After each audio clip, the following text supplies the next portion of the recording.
देखिए आज हम लोग का टॉपिक है इतिहास के दो पार्ट, समाजवाद, साम्यवाद और उसकी क्रांति।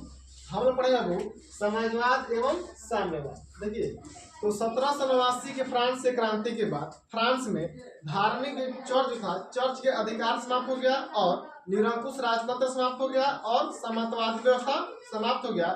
ये सब समाप्त होने के बाद यूरोप में सामाजिक परिवर्तन के संबंध में अनेक सामाजिक विचारधाराओं की उत्पत्ति हुई। उस सामाजिक विचारधाराओं में उदारवादी थे, प्रतिक्रियावादी, अतिवादी और समाजवादी। ठीक है, ये जो उदारवादी थे ना, वो यह उदारवादी व्यक्तिगत स्वतंत्रता और धार्मिक स्वतंत्रता के हिमायती थे, यानी कि उसको मानने वाले थे कि समाज में जितने भी लोग हो उनको व्यक्तिगत स्वतंत्रता एवं धार्मिक स्वतंत्रता उनको मिलनी चाहिए। यानी कि जो भी लोग यूरोप में रह रहे हैं वो लोग किसी भी धर्म को अपना सके एवं उसको व्यक्तिगत उनको स्वतंत्रता मिलनी चाहिए, ये मानना था उदारवादी को। ठीक है, देखिए और जो प्रतिक्रियावादी थे, प्रतिक्रियावादियों का मानना था कि समाज में किसी भी प्रकार का कोई परिवर्तन ना हो, यानी कि समाज में पुरानी व्यवस्था ही बनी रहे। आप लोग इससे पहले पढ़े हैं मेटरनी क्या था? मेटरनी के घोर प्रतिक्रियावादी राजा था। उसका मानना था कि समाज में क्या कोई परिवर्तन ना हो, जो पुरानी व्यवस्था है वही व्यवस्था बनी रहे। तो वैसे व्यक्ति क्या बोलते हैं? वैसे व्यक्ति को बोलते हैं घोर प्रतिक्रियावादी। ठीक है, देखिए अब आता है अतिवादी। देखिए ये अतिवादी जो लोग थे ना, ये लोग विशेषाधिकार एवं सत्ता के संपत्ति के विकेंद्रीकरण के ये लोग विरोधी थे। ठीक है, यानी कि जो भी विशेषाधिकार जिन लोगों को मिला है यूरोप में, फ्रांस में या रूस में जो भी विशेषाधिकार मिला है, वह विशेषाधिकार किसी को ना मिले, वो क्या हो, वह समाप्त हो जाए। एवं यूरोप के जितने भी लोग हैं, फ्रांस के रूस के जो भी जनता है, तो क्या हो, सबको एक समान एक बराबर उनको कानून तक उनको अधिकार मिले। ठीक है, ये था अतिवादी। ठीक है, लेकिन जो समाजवादी एवं साम्यवादी थे, इन दोनों का इन लोगों से विचारधारा का था, इन लोगों से हट करता है। क्या था? इन लोगों से हट करता है। इन लोगों का विचार था कि इंग्लैंड में औद्योगिकरण के बाद जिस प्रकार की समाज की व्यवस्था हुई है, उस समाज को बदलकर समाज की पुनर्रचना की जाए। क्या की जाए? समाज की पुनर्रचना की जाए। देखिए अब इन लोगों से मत इनका अलग इसलिए था क्योंकि औद्योगिकरण के बाद हुआ क्या था कि दो वर्गों का उदय हुआ मुख्य रूप से, पूंजीपति वर्ग एवं श्रमिक वर्ग। इसमें था कि जो पूंजीपति लोग थे और धनी होते गए, और जो श्रमिक वर्ग के लोग थे वो क्या होते गए और गरीब होते गए। देखिए जो पूंजीपति लोग और अमीर इसलिए होते गए कि पूंजीपति जो मुनाफा कमाते थे वह अपना मुनाफा और क्या और अपने उद्योगों में वो लोग निवेश करते गए, जिससे कि वो लोग उनसे और पैसा कमाते गए। वो लोग तो पहले से अमीर थे, वो और क्या होने लगे, और भी अमीर होने लगे। लेकिन जो श्रमिक थे वो श्रमिक गरीब थे, उनकी स्थिति पहले से दयनीय थी और उनकी स्थिति और दयनीय होने लगी, क्योंकि औद्योगिकरण के बाद जो पूंजीपति लोग थे वह श्रमिकों का शोषण करते थे।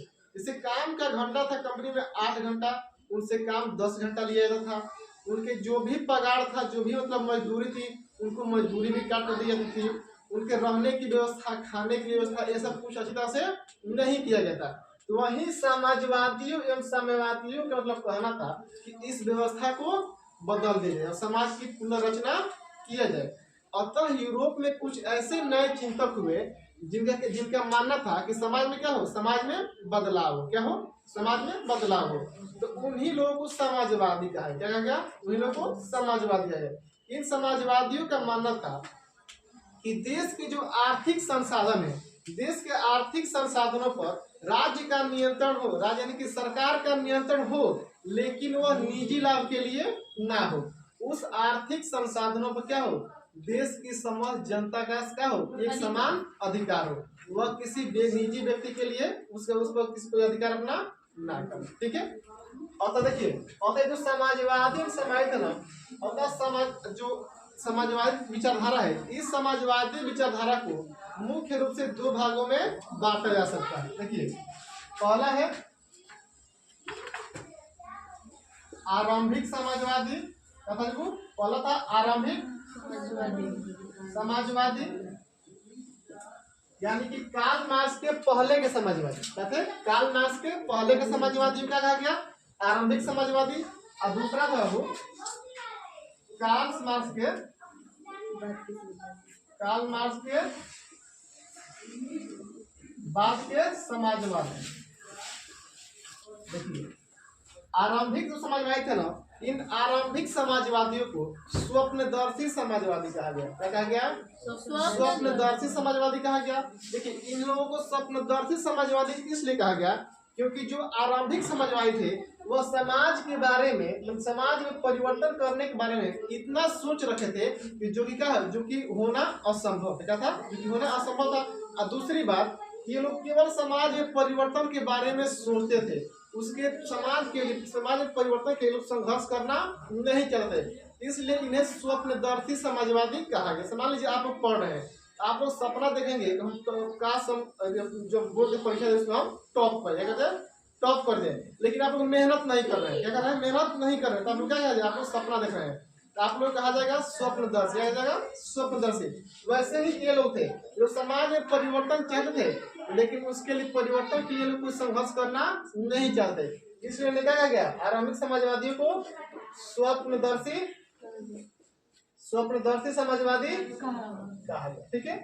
और जो साम्यवादी थे, कार्ल मार्क्स के बाद के जो समाजवादी थे वो क्या कहलाए? कार्ल मार्क्स के बाद के समाजवादी साम्यवादी कहलाए। तो देखिए ये लोग साम्यवादी इसलिए कहलाए क्योंकि ये लोग समाज में परिवर्तन के लिए ये लोग संघर्ष करना चाहते हैं। क्या कहते हैं? संघर्ष यानी कि लड़ाई करना चाहते हैं। समाज में परिवर्तन हो, लेकिन अगर परिवर्तन नहीं हो रहा है, अगर कहने से परिवर्तन नहीं हो रहा है, मांगने से परिवर्तन नहीं हो रहा है, तो उसके क्या किया जाए? उसके लिए संघर्ष किया जाए। इसलिए कार्ल मार्क्स के बाद के समाजवादी क्या कहलाए? साम्यवादी। क्या कहलाए? साम्यवादी कहलाए। देखिए अब आरंभवाद, देखिए अब आरंभिक समाजवादी कौन लोग थे? इनमें थे सेंट साइमन। कौन थे वो? Saint Simon, Charles Fourier, Louis Blanc. ठीक है, यानी कि ये सब इत्यादि ये सब थे। ये लोग क्या कहलाए? ये सब कहलाए आरंभिक समाजवादी थे। ये लोग कहलाए स्वप्नदर्शी समाजवादी। ठीक है। और कार्ल मार्क्स के बाद जो समाजवादी थे वो कहलाए साम्यवादी। इसमें थे फ्रेडरिक एंगेल्स, आप लोग पढ़े हैं फ्रेडरिक एंगेल्स, मार्क्स थे, कार्ल मार्क्स। ठीक है। और तो रॉबर्ट ओवेन थे। ये लोग क्या कहलाए? ये लोग कहलाए साम्यवादी। यानी कि जो लोग समाज में परिवर्तन के लिए संघर्ष चाहते थे वो क्या कहलाए? वो कहलाए साम्यवादी। और जो लोग संघर्ष नहीं कर रहे थे परिवर्तन के लोग क्या कहलाए? वो कहलाए समाजवादी। ठीक है।